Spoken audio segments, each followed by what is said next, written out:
교회를 아는 지식 우병훈 2장 영광스러운 직분.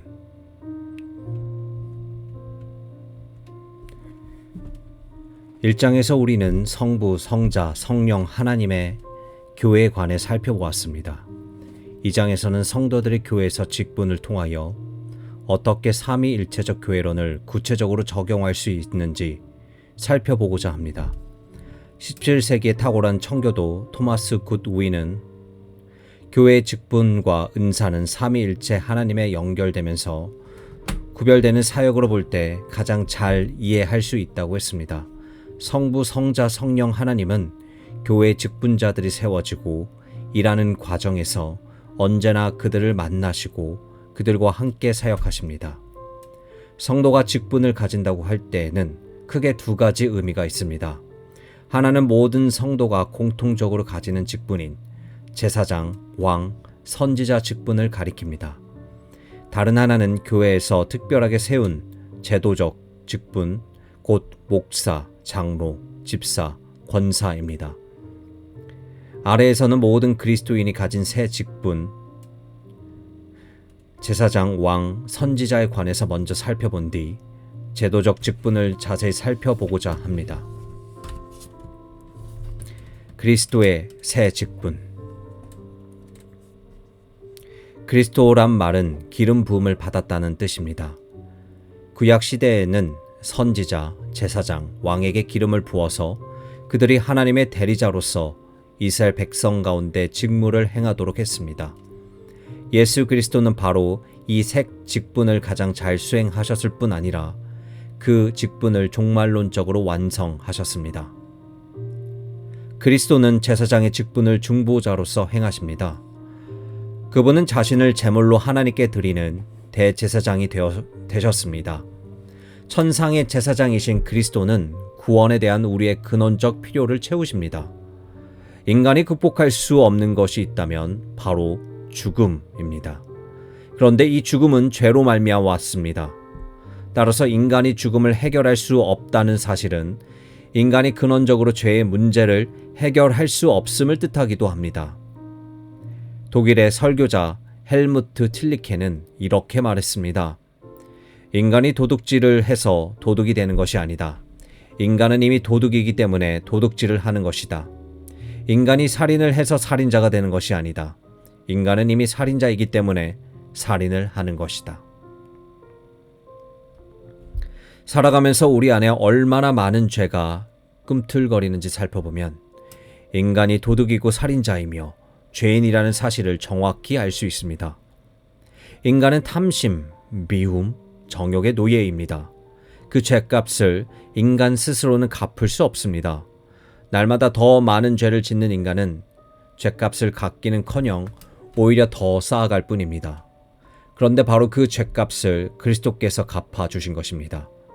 자신을 온전한 제물로 영단번에 드린 제사장이 되신 그리스도는 인간의 죄의 문제를 근원적으로 해결해 주셨습니다. 죄는 하나님과 인간, 인간과 인간, 인간과 자연 사이에 끝없는 분열을 조장합니다. 아담과 하와가 타락했을 때 이를 가장 잘 확인할 수 있습니다. 죄는 하나님과 아담, 아담과 하와, 아담과 땅 사이의 갈등과 분열을 조장했습니다. 그런데 이제 예수 그리스도로 말미암아 이 모든 것은 다시 화해할 수 있게 되었습니다. 아담 안에서 죄인이었던 인류는 이제 예수 그리스도 안에서 죄의 지배에서 벗어나 은혜의 지배를 받게 되었습니다. 예수 그리스도는 스스로 화목제물이 되시고 인간이 맺는 모든 관계를 화목케 하셨습니다. 초대교회 성도들이 체험한 복음의 가장 놀라운 힘은 바로 이러한 화해와 화목이었습니다. 예수 그리스도의 복음 안에서 유대인과 이방인은 하나가 되었습니다. 그리스도 안에서 남자와 여자, 종과 자유인, 부모와 자식, 형제와 형제가 하나가 되었습니다. 죄는 구체적으로 하나님에 대한 불순종과 불신앙을 뜻합니다. 따라서 구원 사역은 죄의 문제를 해결해야만 했습니다. 그리스도는 우리의 불순종을 대신하여 하나님께 순종하셨습니다. 그리스도의 신실하심이 그리스도의 인격과 사역을 통해서 온전히 드러났습니다. 바로 이 구원 사역이 그리스도의 제사자정 사역의 성취입니다. 그리스도의 제사장직은 십자가에서 영단번에 완성되었습니다. 그렇지만 그리스도의 제사장직은 사람이 회심하는 순간의 빛을 발합니다. 또한 새 하늘과 새 땅에도 역시 제사장 사역은 기억되며 찬양받을 것입니다. 그리스도께서 요한계시록에 자주 어린 양으로 묘사되는 것도 이런 까닭입니다. 그분은 신실한 대제사장으로서 영원히 영광 받으실 것입니다. 그리스도께서는 왕의 직분을 중보자로서 행하십니다. 중보자 그리스도는 왕이시지만 종의 모습으로 이 땅에 오셔서 자신의 백성을 섬기셨습니다. 천상의 왕이신 그리스도는 우리가 죄와 사탄의 노예가 되었을 때 우리를 구하려 오셨습니다. 그분은 죄인이 아니시지만 죄인들과 연대하시고 종의 모습으로 사셨습니다. 그분의 종으로서의 사역은 우리를 위한 것이었습니다. 이를 성경은 자기 비움, 케노시스이라고 말합니다. 이사야 52장 14절에서 15절에서는 이렇게 말씀합니다. 야훼의 종이 인간 이하로 낮아져서 많은 사람을 놀라게 한 것처럼 그는 역사상 전례 없는 소식으로 또한 많은 나라를 놀라게 할 것입니다. 여기서 우리는 야훼의 종을 보면서 두 번 놀라는 인간의 모습을 발견합니다. 첫 번째, 사람들은 야훼의 종이 너무나 상한 모습을 하여 놀랍니다. 예수님의 성육신은 단순한 육하가 아니라 유기화하라고 말할 수 있습니다. 인간의 몸을 입으신 정도가 아니라 인간의 모습 이하로 떨어지셨다는 뜻입니다. 다시 말해 인간처럼 되신 것 정도가 아니라 인간 이하로 되신 것으로 생각할 수 있습니다. 이는 성육신이라는 단어보다 훨씬 심한 상태를 표현하는 단어라야 제대로 설명할 수 있습니다. 그런데 사람들은 한 번 더 놀랍니다. 왜냐하면 그렇게 인간 이하로 떨어진 분을 통해서 여태껏 들어보지 못한 소식을 들었기 때문입니다. 한마디로 은혜의 소식입니다. 하나님이 인간 이하의 비천한 존재가 되신 것뿐만 아니라 그분이 우리 인간의 죄를 전부 담당하여 대신 죽으심으로써 우리가 고침을 받고 나음을 얻었다는 소식입니다. 우리가 하나님에게서 멀어졌을 때 우리는 사탄의 노예와 죄의 종이 되었습니다. 인간은 죄 가운데 태어나 살다가 죄 가운데 죽습니다. 그러나 왕이신 그리스도는 스스로 종의 모습으로 오셔서 친히 죄인의 자리에 계셨습니다. 그리고 죄와 죽음을 십자가로 승리하시고 우리를 죄와 사탄의 예속 상태에서 건져내셨습니다. 이제 그리스도는 모험인 교회의 머리가 되셔서 만물을 다스리는 왕이십니다. 여기서 우리는 머리, 기독론을 생각할 수 있습니다.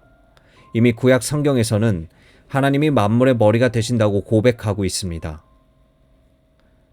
여호와여, 위대하심과 권능과 영광과 승리와 위엄이 다 주께 속하였사오니 천지에 있는 것이 다 주의 것이로소이다. 여호와여, 주권도 주께 속하였사오니 주는 높으사 만물의 머리이심이나이다. 역대상 29장 11절. 이것이 신약시대에 와서는 그리스도의 우주적 왕권으로 표현되고 있습니다. 너희도 그 안에서 충만하여졌으니 그는 모든 통치자와 권세의 머리시라. 골로새서 2장 10절. 또 충성된 증인으로 죽은 자들 가운데서 먼저 나시고 땅의 임금들의 머리가 되신 예수 그리스도로 말미암아 은혜와 평강이 너희에게 있기를 원하노라. 우리를 사랑하사 그의 피로 우리 죄에서 우리를 해방시키시고. 요한계시록 1장 5절. 하지만 신약 성경은 그리스도가 만물의 머리가 되신다는 표현보다 교회의 머리가 되신다는 표현을 더 많이 사용합니다. 이것은 만물의 머리가 되신 그리스도께서 교회를 몸으로 삼으셔서 그 왕권을 교회를 통해서 펼치시는 모습을 가르치는 것입니다. 또 만물을 그의 발 아래 복종하게 하시고 그를 만물 위에 교회의 머리로 삼으셨느니라. 에베소서 1장 22절.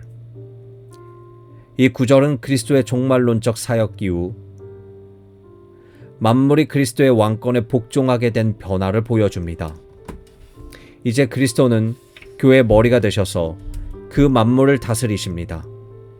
이것은 그리스도께서 교회에 유익이 되도록 만물을 통치하시는 것 또한 가르쳐 줍니다. 바로 이것이 모든 지상 사역을 마치고 승천하신 예수 그리스도께서 행하시는 왕의 사역입니다. 그분의 왕권은 재림 시에 심판하는 권세로 나타나며 또한 재림 이후에도 지속될 것입니다. 그리고 재림 시의 심판과 그 이후의 통치에도 성도들은 그리스도와 함께 세상을 심판하고 다스릴 것입니다. 메시아의 통치는 끝이 없을 것입니다. 태초부터 인간을 대리 통치자로 세우신 하나님은 메시아의 통치와 이에 참여하는 성도들의 통치를 통해 그 계획을 완성하십니다. 중보자 예수 그리스도는 선지자직을 행하셨습니다. 하나님의 말씀 지체이신 그분은 말씀에 온전히 순종하는 선지자가 되셨습니다. 그리스도 안에서 구약의 선지자의 모든 예언의 말씀은 완성되고 성취되었습니다. 원수를 사랑하라고 가르친 분은 십자가에 달려 죽으시는 순간에도 자신을 십자가에 못 박은 그들을 위하여 기도하셨습니다. 아는 것과 행하는 일이 일치했기에 주님의 가르침에는 언제나 힘이 있고 권세가 있었던 것입니다. 특별히 그리스도는 십자가에서 죽기까지 복종하신 분입니다. 바로 그 놀라운 혁명적이고 절대적인 복종 안에서 하나님의 새로운 구원 역사가 시작되었습니다.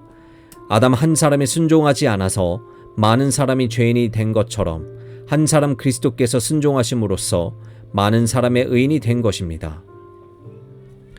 예수 그리스도는 우리가 마땅히 사랑해야 할 하나님을 사랑하지 않았던 것과 정반대로 행하시고 하나님을 그 누구보다 사랑하셨습니다.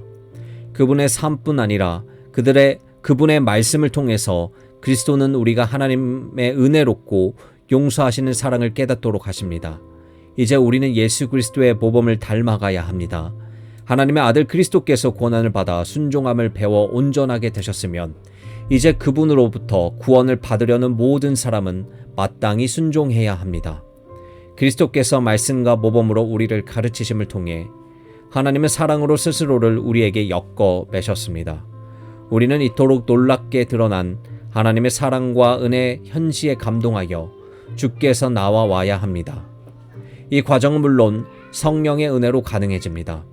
이렇듯 선지자이신 예수 그리스도의 사역은 성령님의 사역과 밀접하게 관련이 있습니다. 그리스도는 지금도 천상에서 하나님의 계시를 자신의 성도들에게 중보하십니다. 그리스도의 사역은 제사장, 왕, 선지자 사역을 완성하는 것이었습니다. 각각의 직분에서 그리스도는 우선 중보자로서 그 일을 행하시고 또한 동시에 그 사역을 종말론적으로 완성하셨습니다. 그리스도의 왕직은 종으로서 이 땅 가운데 오셔서 고난당하신 사역이면서 동시에 사탄과 싸우고 백성에게 해방을 가져다 주는 사역이었습니다. 그리고 더 나아가 백성을 다스릴 뿐 아니라 온 세상을 통치하는 사역이었습니다. 그리스도의 선지자직은 말씀의 경청자와 순종자로서 하나님의 모든 말씀과 예언을 성취하는 사역이었습니다. 이 과정에서 그리스도는 구원에 대한 진리를 온전히 드러내셨고 이 세상을 향하신 하나님의 모든 뜻을 보여주셨습니다. 지금도 예수 그리스도는 살아계신 하나님의 계시로 우리에게 성부의 모습을 가장 잘 보여주시는 분입니다. 그리스도의 제사장직은 자신을 온전하고 거룩하고 흠없는 제물로서 하나님께 영단번에 드리는 사역이었습니다. 그리고 대제사장이신 그리스도는 백성을 위하여 기도하셨습니다. 지금도 그리스도는 하나님 보좌 우편에서 더 나은 언약의 중보자가 되어주십니다. 왕으로서의 그리스도는 우리를 포로로 잡던 죄악의 권세로부터 승리하셨습니다. 선지자로서 그리스도는 그분의 삶과 죽음에서 자기 백성을 향한 하나님의 사랑을 보여주셨습니다. 제사장으로서 그리스도는 우리를 모든 죄악에서부터 깨끗하게 해주십니다. 더 나아가 기억해야 할 것은 그리스도께서 참 하나님이시며 참 인간이었기 때문에 이 일이 가능했다는 사실입니다. 그분이 하나님이 아니셨다면 우리 대신 온전한 을을 충족시키는 일은 불가능했습니다. 그분이 인간이 아니셨다면 우리 대신 온전한 을을 충족시키는 일은 불가능했습니다. 그분이 하나님이 아니셨다면 우리를 위하여 사탄을 패배시키는 일은 불가능했습니다. 그분이 인간이 아니셨다면 우리를 위하여 사탄을 패배시키는 일은 불가능했습니다. 그분이 하나님이 아니셨다면 우리를 향한 하나님의 사랑과 자비를 온전히 보여주지 못했을 것입니다. 그분이 인간이 아니셨다면 우리와 같은 죄인들조차 위하시는 하나님의 사랑과 자비를 온전히 보여주지 못했을 것입니다. 요약하자면 그리스도의 구원 사역과 그분의 세 가지 직분은 긴밀하게 연관되며 이런 관점은 구원론과 세 가지 직분 모두를 깊이 이해하는 데 도움을 줍니다.